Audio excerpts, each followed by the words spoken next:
a saúde mental. Só que a gente antes levava décadas com aquele processo e percepção e acontecimento e trabalhar preventivamente. Hoje, desde o advento da pandemia, que aí aflorou bastante a saúde mental, inclusive com nova lei aí. Lei. A 14.831, né? Então, assim, a coisa ficou mais rápida, né? Igual quando a gente fala sobre IA, né? Inteligência artificial, que a gente demorou tanto tempo para ter um computador, depois o celular, que hoje é um computador, e agora... E hoje ele fala com você. Com você. Então, como é que tu pode descrever um pouco esse impacto, essas mudanças tão rápidas de hoje em relação ao que eram antes movimentos demorados?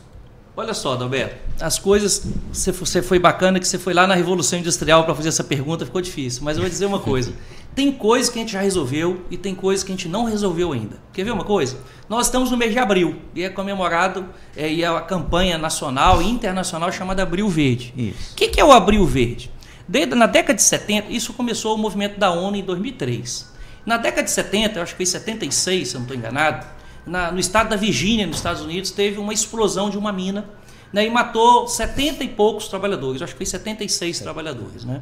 E aí, em 2003, a ONU, vendo que o número de acidentes de trabalho estava crescendo no mundo como um todo, foi lá e pegou essa data, né, que foi em abril da década de 70, no final da década de 70, eu acho que foi 76 ou 77 na Virgínia, que essa mina desabou e teve óbito lá de 70 e poucas pessoas. Pegou esse mês de abril, então, falou o seguinte: olha, o mês de abril vai virar uma bandeira, né, para todo mundo refletir e discutir sobre acidente do trabalho. Então é o mês que a gente homenageia, né, as vítimas de acidente de trabalho. É considerado aí, é o mês que a gente reconhece a memória das pessoas que foram vítimas de acidente do trabalho e que rediscute. Então agradece, né, reflete, faz a reflexão sobre isso, sobre as práticas que nós já temos e como melhorar na prevenção de acidente.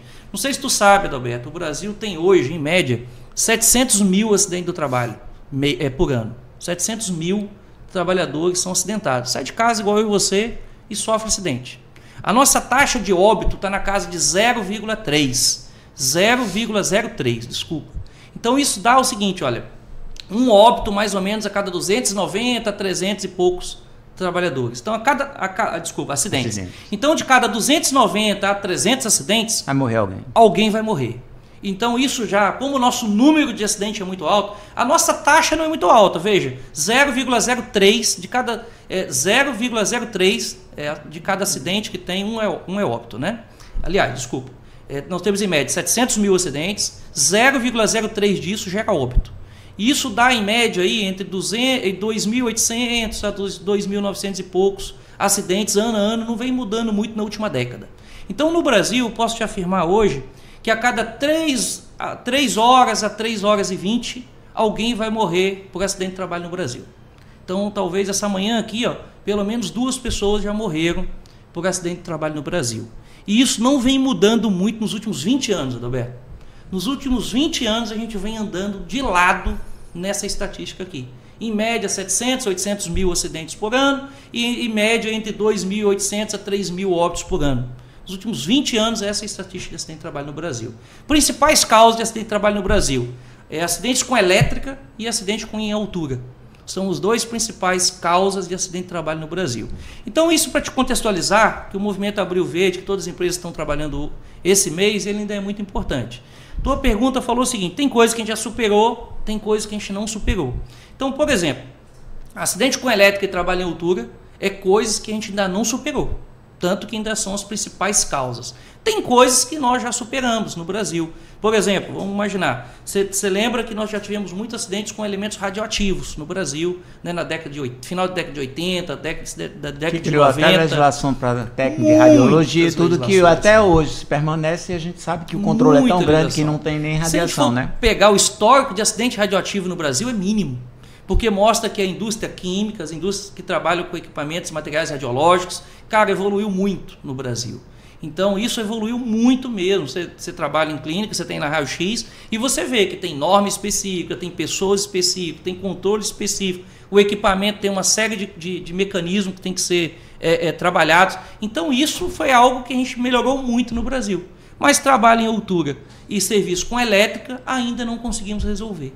Ainda são problemas né, que geram muitos óbitos de acidente de trabalho no Brasil.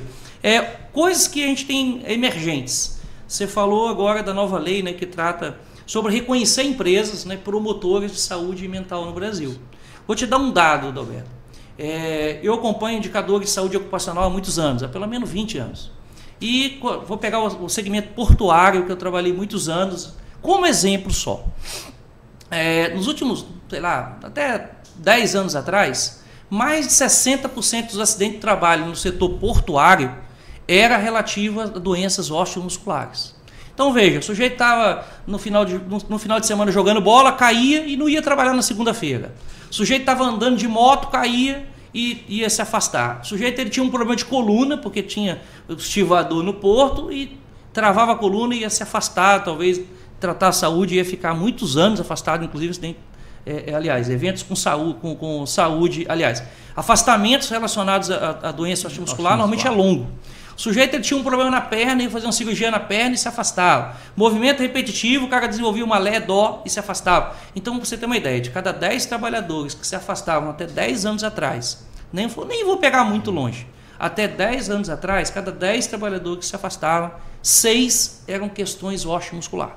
Era de longe assim o maior problema. Se você fizesse o zoom em uma indústria ou outra, isso podia chegar a 80%. Quando você vai fazer esses mesmos zoom hoje, Adalberto, problemas osteomuscular ainda é realidade. Mas os portos modernizaram muito.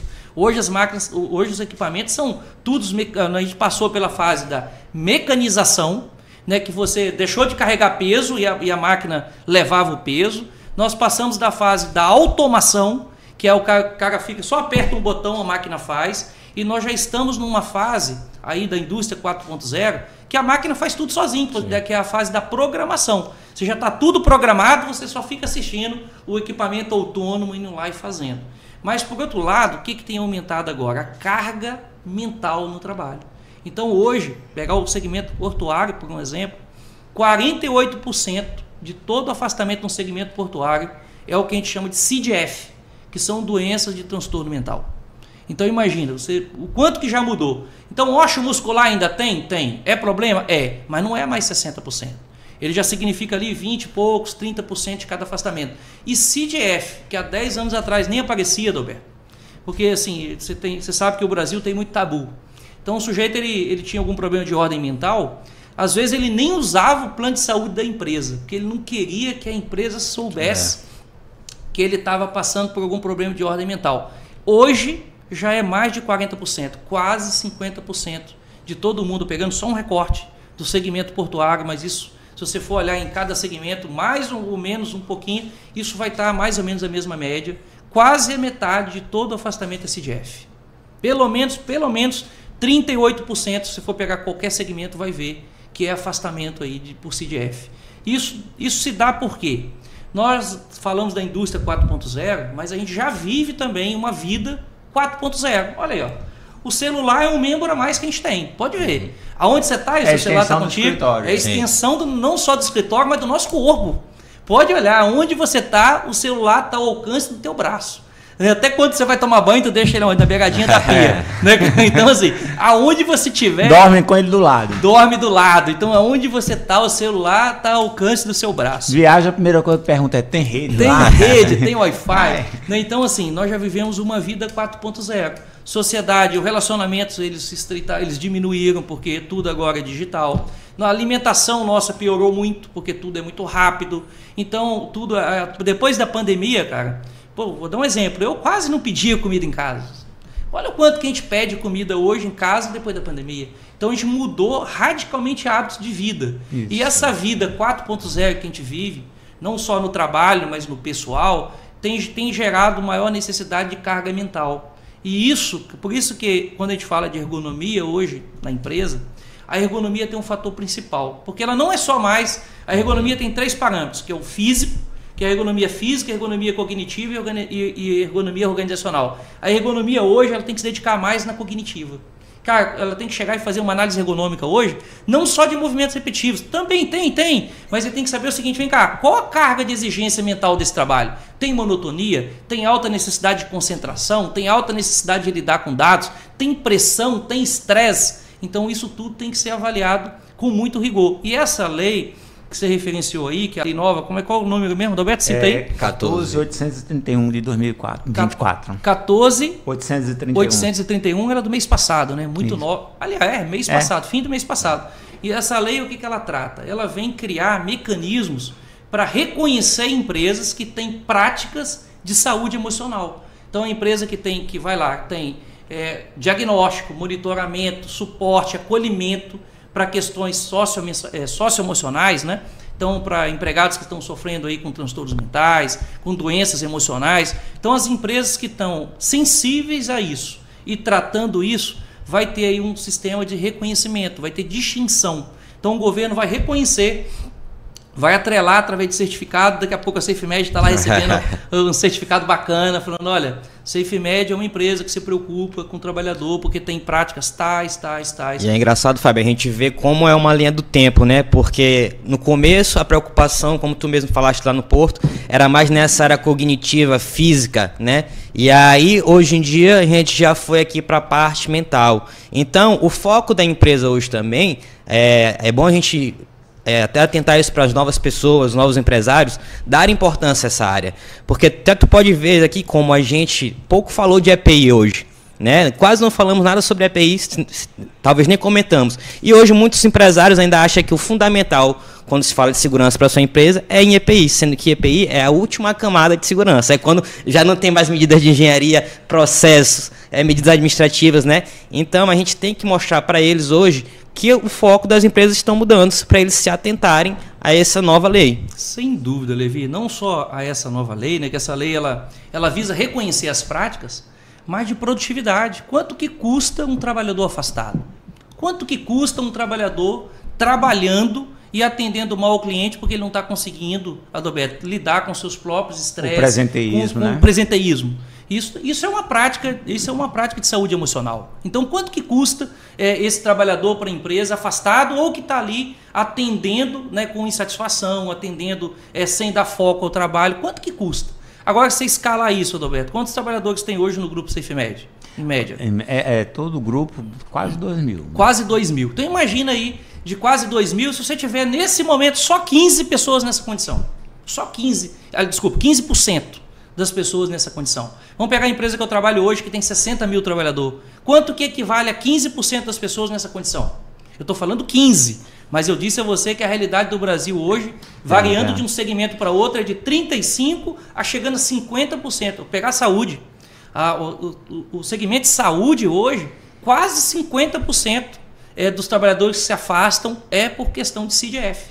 Doenças aí socioemocionais, doenças mentais, né, de transtornos mentais. Pra vocês terem uma ideia o quanto que isso é significativo, o quanto que é importante discutir isso. E aí, se o técnico de segurança, se o engenheiro de segurança, se o gestor de segurança, Levi, estiver lá na ponta ainda preocupado só com o capacete, só com o cinto de segurança, só com as pessoas subir a escada segurando o corrimão, é muito raso perto desse universo que se apresenta. Pois é, e assim... Hoje a gente observa, por exemplo, lá a gente tem isso, e eu vejo isso em algumas empresas de grande porte, cliente nossa, com uma ouvidoria. A ouvidoria, na verdade, ela estimula a ser o primeiro canal de acolhimento, de ouvir se é uma queixa de um assédio por parte de um gestor, de um assédio que, por incrível que pareça, a gente, quando existe alguma coisa de ouvidoria na SafeMed, vem muito mais de um funcionário falar de um gestor ou fiscal do nosso cliente assediar do que o nosso gestor imediato dele. E isso é normal, tá? A gente perceber isso e a gente dá um acolhimento, vai direto ao gestor do contrato, olha, não pode ser dessa forma, tal, trata primeiro com o nosso preposto, tal. Mas eu acho que o desafio está nisso. Começar com pequenas coisas. Põe uma ouvidoria através de psicólogo, que no nosso caso a gente utiliza psicólogos, para, primeiro, entender se aquilo procede, porque a gente tem que sempre pensar em três lados, né?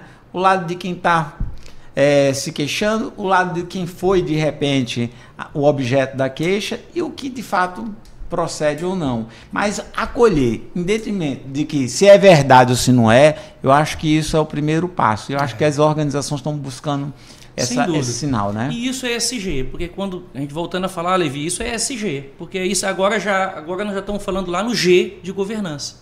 Porque quando a empresa estabelece práticas de compliance para entender relacionamentos, entender condutas, entender como as coisas acontecem dentro da empresa, isso é o G de governança lá do ESG. E aí, o que eu sempre sugiro? Na verdade, eu vou trazer um exemplo do Grupo Mateus. Eu coordeno, dentro da minha área de atuação, da minha gerência, nós temos lá um núcleo de saúde emocional. E como que funciona, Adalberto e Levi?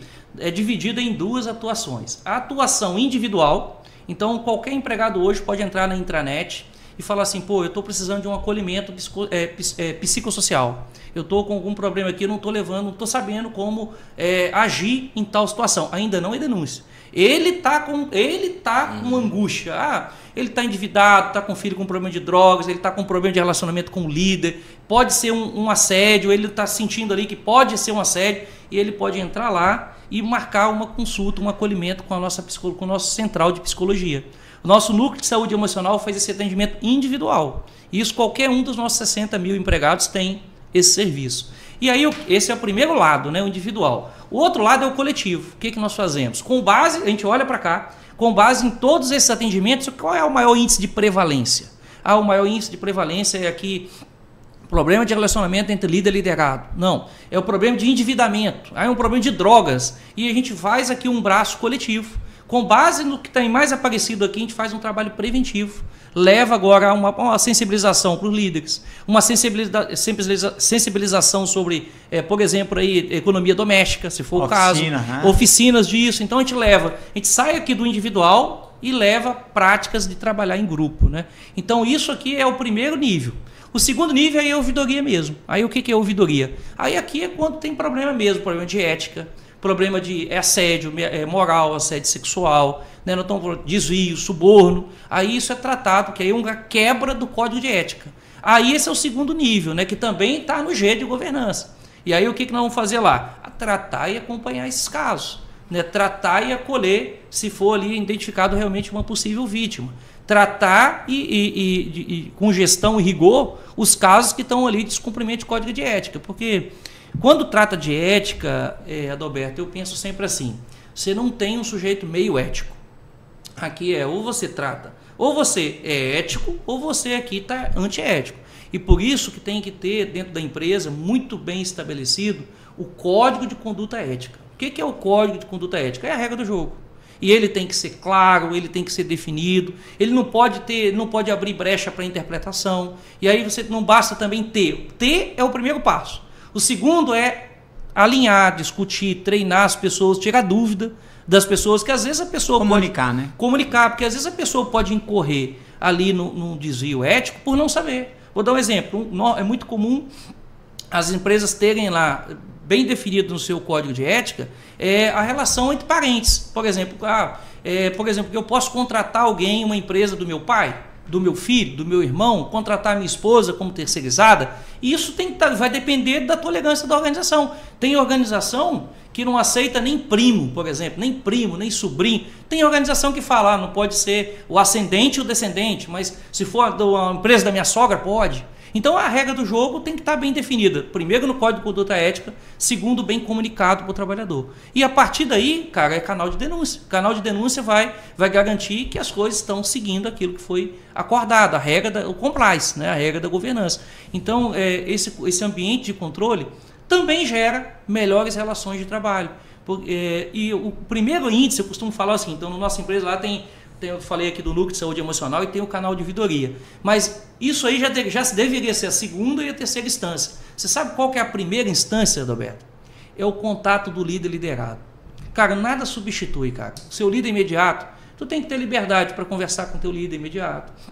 O seu líder imediato tem que ter sensibilidade para saber se o Adalberto está bem ou não está. Tem que ter essa sensibilidade. Uma boa relação de feedback. Uma boa relação de feedback, não só feedback, mas o acompanhamento da rotina. Uhum. Então, a primeira instância sempre tem que ser a abertura, que é o que a gente chama hoje de segurança psicológica, né? Um conceito que está muito em voga, muito discutido, mas a gente sempre discutiu o que é segurança psicológica, trocando em miúdo, Adalberto? é estabelecer um nível de confiança, cara. É o cara saber que pode chegar para conversar contigo, Adalberto, e não vai ser punido por levar determinado assunto contigo, que você vai acolher, vai receber, vai tentar ajudar. Isso é segurança psicológica. É você criar um canal, estabelecer um ambiente propício para o diálogo, que a pessoa saiba que vai ser escutada, que vai ser identificado os seus problemas, que vai ter um ambiente ali para discutir. E isso deveria ser o primeiro nível. Esse deveria ser a primeira instância para tratar esses dilemas, entendeu? E com isso até evita tantos outros problemas, né? Até esses 35%, 50%. E até judicial, porque olha a escala. Se a primeira instância, que é o líder liderado, não se tem. Se a empresa não tem um programa de acolhimento psicológico, se a empresa não tem um canal de ouvidoria, aonde vai discutir os problemas? Na justiça. E aí eu acho que é interessante porque volta ao que tu colocaste e firmaste logo no início, né? Que tudo parte do pressuposto do seguinte, tá claro, comunicado, né? E gerar segurança, né? Segurança, ou seja, discutir, a né? segurança emocional aí. Ou seja, você pode me dar o líder dá um feedback, mas também tá preparado para receber o feedback do seu liderado, né? Muito bom. Ou seja, você gerar um ambiente onde a troca seja realmente estimulada. Eu te dizer onde tu pode melhorar e onde eu posso melhorar. Que o resultado vai ser ambiente sadio, resultado financeiro da organização, menos acidente, melhor produtividade, e eu acho que isso é o caminho para evitar essa terceira geração grande de doença, né? E parece que é fácil, Roberto, mas e não é. Sabe por que não é? Porque assim, líder é muito mais um estado de espírito do que um cargo. E às vezes as pessoas invertem isso e acham que o líder é o cargo. Líder é ser gerente. Aí o cara, a partir do momento que ele assume a gerência, ele já cria um distanciamento natural da equipe. Uhum. E pelo contrário, se você pegar aí qualquer livro de liderança, você vai trazer liderança que o líder é servir, o líder é humildade, o líder é ouvir, o líder é acolher, o líder é abrir, estabelecer canal de conversa, de diálogo. Qualquer canal de liderança, o pressuposto básico do líder a gente fala lá no sistema Toyota de produção, que tem lá o Gemba, né, que é o I, aí eu gosto de traduzir assim, ver com os pés. O que é o Gemba? É tu ir ver com os pés, é sentir a temperatura, a pressão do ambiente, né? Se está frio, se está calor, se tem umidade demais, se o ambiente está pesado, né? Então, o líder, estabelecer essa conexão entre líder e liderado é difícil. Isso aí faz criar até uma empatia pelo aquele colaborador, porque às vezes a gente fala sobre produtividade, mas às vezes não sabe o que ele está passando, né? Exatamente. Então, quando você vai no chão de fábrica, se depõe com aquelas adversidades que ele está ali, você acaba tendo uma empatia muito maior pelo seu colaborador e tenta ver melhorias para eles, né? Não tenha dúvida. Eu tenho escutado muito e assim, são duas palavras que eu queria dar até o nome de quem foi, mas não me recordo quem foi, mas eu ouvi uma coisa que ficou para mim, tá? Que são duas coisas. A gente não contrata, não prepara líder, nem sorriso. Então, quando você for admitir, você tem que admitir o sorriso, ou seja, aquelas pessoas que sorriem porque gostam, ou seja, para poder... porque a gente que trabalha com serviço, por exemplo, nas clínicas, a gente se depara às vezes com um exame demissional. Aquela pessoa não vem emocionalmente. Como é que tá aquela pessoa, né, cara? E de repente teu sorriso já é o acolhimento para aquela pessoa. Então, assim, a gente tem que estimular o RH a contratar sorriso e contratar líder. Porque líder você não prepara e sorriso você não ensina. Excelente, Adalberto. Excelente. E, esse exemplo que você deu é fantástico. Quanto que vale um sorriso de um atendente na hora do exame demissional? Quanto que isso importa? Às vezes, nem aquela pessoa que está naquela situação de fazer o exame ocupacional não sabe o que ele fez melhor. Às vezes foi o sorriso do atendente. Né? Imagina, o cara está com aquela carga negativa, foi desligado, que ele vai pensando como é que ele vai fazer, como é que vai manter a família, se vai arrumar outro emprego ou não. Quanto que vale esse sorriso ali? Quanto que vale um atendimento humanizado do médico que vai fazer o demissional? Né? O cara está só cobrindo tabela ali para despachar o cara, ou o cara está verdadeiramente se importando, né, com aquela saúde. A empatia. Então, né, Adalberto, isso é incrível. O relacionamento entre pessoas, cara, sempre vai ser início, meio, fim para qualquer prevenção de qualquer transtorno socioemocional, cara. Qualquer problema de transtorno mental, emocional, qualquer nome que a gente queira chamar, cara, o relacionamento entre pessoas vai ser a chave para encurtar essas distâncias, né? E aí a empatia, criar um ambiente para esse diálogo não tenho dúvida que é o que a empresa precisa. Nem precisava dessa lei, pode ver assim, Adalberto. Por que o governo estipulou essa lei que a gente está trazendo aqui, debatendo? Essa lei, ela fala o seguinte, olha, eu vou reconhecer empresas que se importam com pessoas. Nem precisava, porque se a gente sabe que pessoas, cara, é a chave de principal ativo de uma empresa. É o empresa. principal ativo. Então, nem precisaria, porque se a empresa não cuidar de pessoas, aquela pessoa vai embora. Não vai cuidar dos processos. E aí, será que vai ter? Né? Será que vai ter processo na empresa? Né? Se as pessoas forem embora, se as pessoas não estiverem felizes onde estão? Olha, eu acho que a gente acertou no primeiro convidado. Tá? Então, assim, para a gente finalizar, Fábio, o que é que você aconselharia para aquele pequeno empresário ou até para aquele grande empresário quando pensar em saúde, segurança e meio ambiente? Ou seja, diante de tudo que a gente conversou aqui, onde eu acho que a questão da empatia, como tu falaste, é muito importante. Então, para finalizar, qual o teu conselho, já que tu tem aí uma estrada aí que tu percorresse aí por diversos cenários, né? Então, tuas palavras finais. Adalberto, saúde, segurança e meio ambiente, ela não é um setor, não é um processo, não é uma sigla e não é legislação. Ela é cuidar das pessoas, né? Estamos falando de saúde, segurança, meio ambiente, ergonomia, higiene ocupacional, tudo que a gente falou aqui é para cuidar de pessoas, não é para atender lei.